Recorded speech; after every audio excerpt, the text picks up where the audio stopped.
اسلامی تاریخ کے بڑے امپورٹنٹ، بڑے ہی امیزنگ واقعات اس دن ہوئے ہیں، بلکہ شاید میں اگر یہ کہوں تو غلط نہ ہوگا کہ اسلامی تاریخ میں جو تاریخی دن ہیں، ہسٹوریکل ڈیز آتے ہیں، وہ عاشورہ کا دن ہے۔ سبحان اللہ۔ اب ذرا سنتے جائیے گا کہ حضرت آدم علیہ نبینا علیہ الصلوۃ والسلام کی جو توبہ قبول کی گئی وہ دن 10 محرم الحرام کا تھا۔ حضرت آدم کی جو پیدائش ہوئی، دا برتھ ڈے آف سیدنا آدم علیہ الصلوۃ والسلام، وہ بھی 10 محرم۔ اسی دن انہیں جنت میں بھی داخل کیا گیا۔ اسی دن عرش، کرسی، آسمان، زمین، سورج، چاند، ستارے اور جنت کو پیدا کیا گیا۔ آپ سوچئے کہ بیسکس آف دا ورلڈ جو ہیں وہ 10 محرم والے دن پیدا کیے گئے ہیں۔ سیدنا ابراہیم علیہ الصلوۃ والسلام خلیل اللہ ہیں، آپ کا جو برتھ ڈے ہے، آپ کی بھی جو پیدائش کا دن ہے، وہ بھی 10 محرم الحرام ہے۔ پھر اسی طرح اسی دن حضرت ابراہیم علیہ الصلوۃ والسلام کو جو آگ سے نجات ملی تھی، جو آگ گلزار بنی تھی، وہ بھی 10 محرم کا دن تھا۔ یہی وہ دن تھا جب حضرت موسیٰ علیہ نبینا علیہ الصلوۃ والسلام اور آپ کی امت کو نجات ملی اور فرعون اپنی قوم سمیت غرق ہوا۔ حضرت سیدنا عیسیٰ روح اللہ علیہ نبینا علیہ الصلوۃ والسلام کی جو پیدائش ہے وہ بھی 10 محرم الحرام کو ہوئی۔ جو حضرت عیسیٰ علیہ الصلوۃ والسلام کو آسمانوں پر اٹھایا گیا، ناظرین، that was also the day of Ashura, وہ بھی دن 10 محرم الحرام کا تھا۔ حضرت نوح علیہ الصلوۃ والسلام کے زمانے کے طوفان کو کون نہیں جانتا، مگر اس طوفان سے جو فارغ ہونے کے بعد ان کی کشتی کوہ جودی پر ٹھہری تھی، وہ دن بھی 10 محرم الحرام کا تھا۔ حضرت سلیمان علیہ الصلوۃ والسلام کی بادشاہت پوری دنیا میں مشہور ہے، مگر جو یہ بادشاہت، یہ ملک عظیم آپ کو جو عطا کیا گیا، وہ دن بھی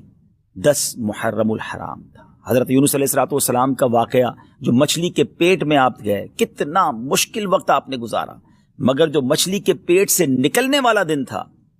یعنی اس مصیبت سے نجات کا جو دن تھا،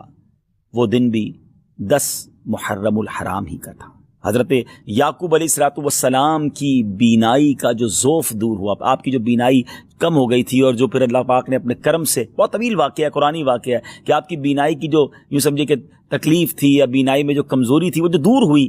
وہ دن بھی 10 محرم الحرام کا تھا۔ حضرت یوسف علیہ الصلوۃ والسلام کی ہسٹری جنہوں نے پڑھی ہے، انہیں معلوم ہے کہ آپ کو گہرے کنویں میں ڈال دیا گیا تھا، مگر اس گہرے کنویں سے جو نکالا گیا،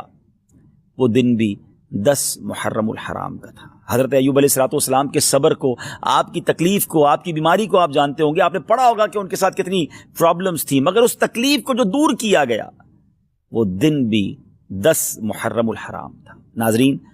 دنیا میں بارش جو ہے وہ ہماری لائف کا سبب ہے، پانی کی ایک ہی سورس ہے جو اوپر سے اللہ کی رحمت سے برستی ہے، اور وہ بارش دنیا میں جو سب سے پہلی نازل ہوئی، وہ دن بھی 10 محرم الحرام کا تھا۔ یہ بھی یاد رہے کہ اس 10 محرم الحرام کا روزہ پچھلی امتوں میں مشہور تھا، اور یہاں تک کہا گیا کہ اس دن کا روزہ ماہ رمضان کے روزوں سے پہلے فرض تھا، پھر اسے منسوخ کر دیا گیا۔ یہ تقریباً میں نے آپ کو 24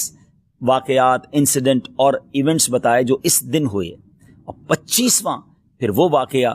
امام علی مقام، امام عرش مقام، امام تشنا کا، امام حسین رضی اللہ تعالیٰ اور آپ کے رفقا کو بھوکھا پیاسا رکھ کر کربلا کے میدان میں جو شہید کیا گیا، وہ دن بھی 10 محرم الحرام کا۔ اگر کسی کا ذہن ہو تو وہ سوچے کہ اس دن میں اللہ کی رحمت کو کس قدر پکار سکتا ہوں، کس قدر عبادت کر سکتا ہوں، جو رب حضرت یوسف کو گہرے کنویں سے نکال سکتا ہے، جو حضرت یونس کو مچھلی کے پیٹ سے نکال سکتا ہے، جو حضرت ایوب کی بیماری کو دور کر سکتا ہے، جو حضرت موسیٰ کے لیے عاشورہ کے دن فرعون سے نجات کے لیے دریائے نیل میں راستے نکال سکتا ہے، وہ رب کریم میری مشکلوں کو بھی دور فرما سکتا ہے، وہ رب کریم میرے لیے بھی رحمت کے دروازے کھول سکتا ہے۔ تو یہ رات اور کل کا دن ہم نے عبادت میں، رب کو پکارنے میں، اس کی بارگاہ میں التجا کرنے میں گزارنا ہے، اور اس کی بارگاہ میں اسی طرح التجا